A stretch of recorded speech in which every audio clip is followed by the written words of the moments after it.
we came out with a lot more intensity.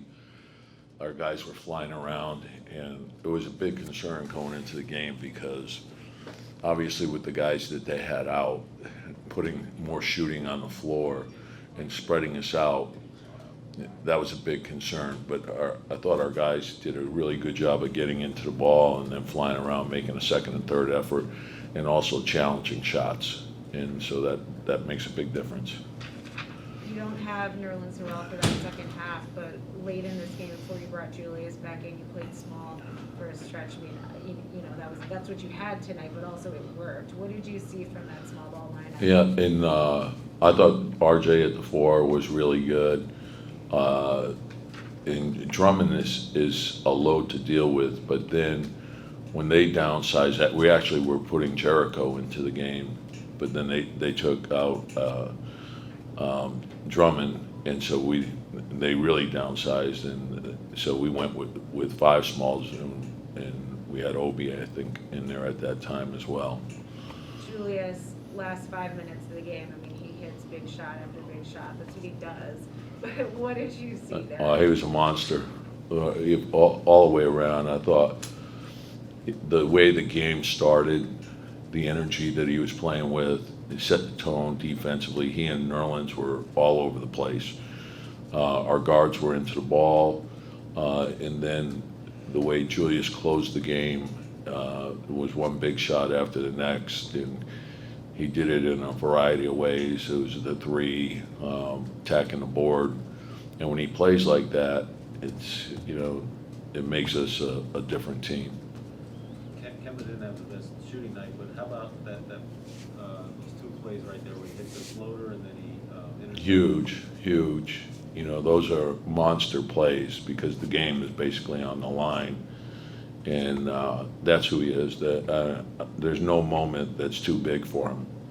So on the road, he'll get to a good spot, and even the drive where Julius got the putback, he made sure he got the ball over Drummond, and then we were in position to get that putback. So I thought his overall play down the stretch, he and Julius had great chemistry in the pick and roll there, and they created a lot of good offense.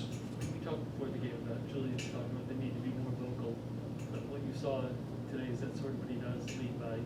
Yeah, and and I said this many times about I want them to be vocal. I want everyone to use their voices. That's a big part of leadership.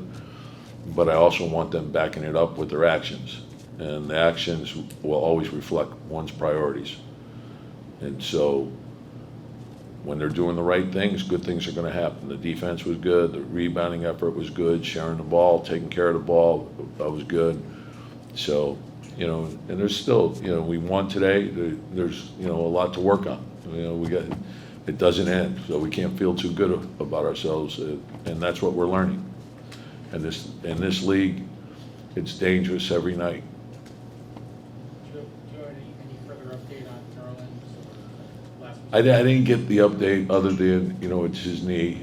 And so, we'll see how he responds to treatment tomorrow. But yeah, he was incredible at the start of the game. So.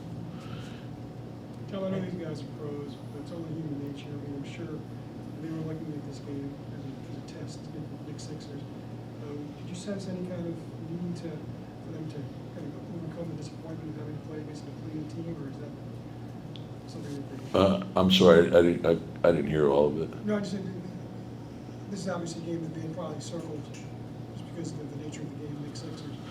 When they learn that it's a depleted team they're going against, I mean, do you sense this? Do you get a sense that they kind of almost have to kind of psych themselves up to play? Yeah, I don't think so, and I'll tell you why. And it's a credit to the Sixers. They, they've been shorthanded the whole season, and they're playing great basketball. And I think, and that's really a big part of the league is that you can't get here without being a great player. And oftentimes you see it all the time where guys are out and someone steps up and they have a huge game. And so I think the way the Sixers have won, and obviously with Embiid, he's superstar, and they play off him extremely well. But those other guys are really good, and it's sort of when they're down players, Tobias Harris out, Simmons out, Embiid out. They are, you know, Drummond was incredible. You know, and those guys are good players. They got great depth, and they're playing hard as heck. They're playing great defense. They're sharing the ball. They're getting good shots. Their shot profile's terrific.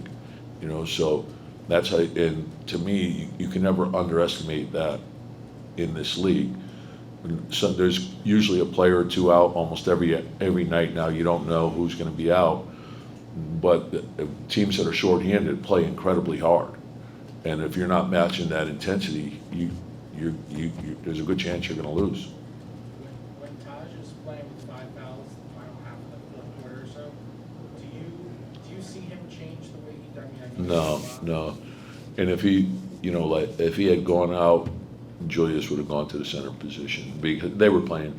You know, like Drummond he's a monster. He's such a big body, and Julius can do it. He's had good success against the big guys, but I don't want him to do it for an extended period of time because it takes a lot out of you physically when you're banging into that guy time after time after time.